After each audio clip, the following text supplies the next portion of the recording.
जैसा कि आप सब जानते हैं कि दिल्ली में 24 घंटे बिजली देना और फ्री बिजली देना अरविंद केजरीवाल जी की सरकार का ना सिर्फ वादा है बल्कि एक ऐसा वादा है जो लगातार 9 साल से हम पूरा करते आ रहे हैं। दिल्ली एक लौता राज्य है जहां 24 घंटे बिजली आती है और उसके बावजूद 22 लाख परिवारों का बिजली का बिल जीरो आता है। जैसा कि आप जानते हैं कि अरविंद केजरीवाल जी की सरकार की कोई ऐसी पॉलिसी नहीं है जिसको हमारे विरोधी रोकने की कोशिश नहीं करते। साल दर साल हर साल जब भी अरविंद केजरीवाल जी दिल्ली वालों के लिए कोई काम करने की कोशिश करते हैं, उनके हित में कोई फैसला लेने की कोशिश करते हैं, तो हमारे विरोधी हर संभव प्रयास कर देते हैं उस काम को रोकने का।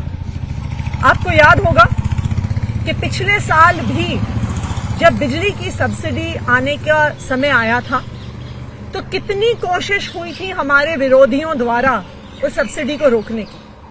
एक समय तो ऐसा भी आया था जब हमें ये घोषणा करनी पड़ी थी कि आज के बाद जीरो बिजली बिल समाप्त हो जाएंगे। इस साल भी पिछले 1 महीने से लगातार इन लोगों ने हर संभव प्रयास कर लिया कि आने वाले वर्ष 2024-25 में दिल्ली वालों का जीरो बिजली का बिल ना आए और किसी तरह से केजरीवाल सरकार की सब्सिडी रुक जाए।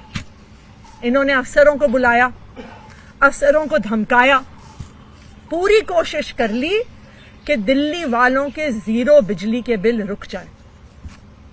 लेकिन जैसा कि आप सब जानते हैं कि अरविंद केजरीवाल जी ने जब एक बार दिल्ली के लोगों को वादा कर दिया तो फिर उन्हें जो भी करना पड़े, जितना भी संघर्ष करना पड़े, जिसके आगे हाथ जोड़ना पड़े, जिससे लड़ाई करनी पड़े, कुछ भी करना पड़े, अरविंद केजरीवाल जी दिल्ली वालों को अपना वादा पूरा करके रहते।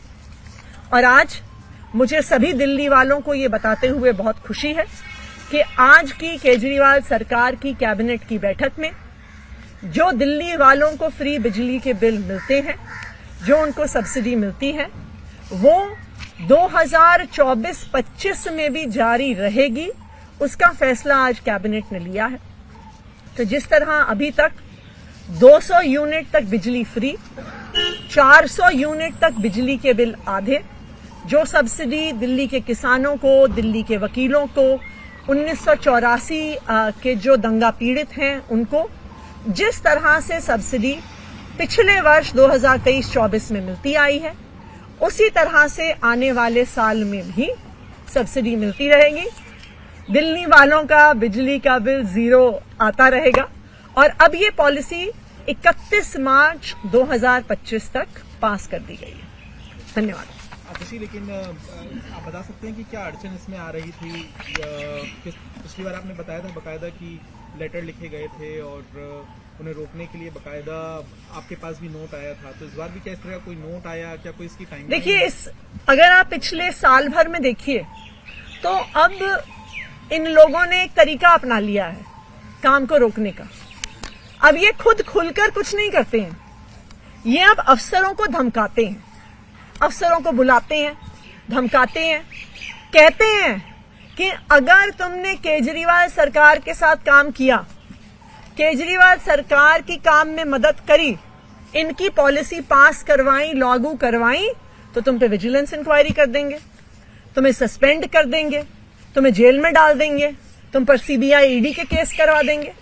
तो अब इनका काम करने का तरीका हमारे विरोधियों का, इन लोगों का चेंज हो गया है। पहले ये हम पे खुल के वार करते थे, अब ये खुल के वार नहीं करते हैं, ये अफसरों के माध्यम से काम को रोकने की कोशिश करते हैं। लेकिन जैसा आप सब जानते हैं, जो दिल्ली वालों को अरविंद केजरीवाल जी वादा करते हैं वो उस वादे को पूरा करके दिखाते हैं। मैम, कितनी लोगों को इसका लाभ मिलेगा? क्या उनकी संख्या बढ़ी है और इसके ऊपर सब्सिडी के ऊपर सरकार के ऊपर कितनी? देखिए, सरकार के ऊपर तकरीबन 3,500 करोड़ का सालाना वहन होता है।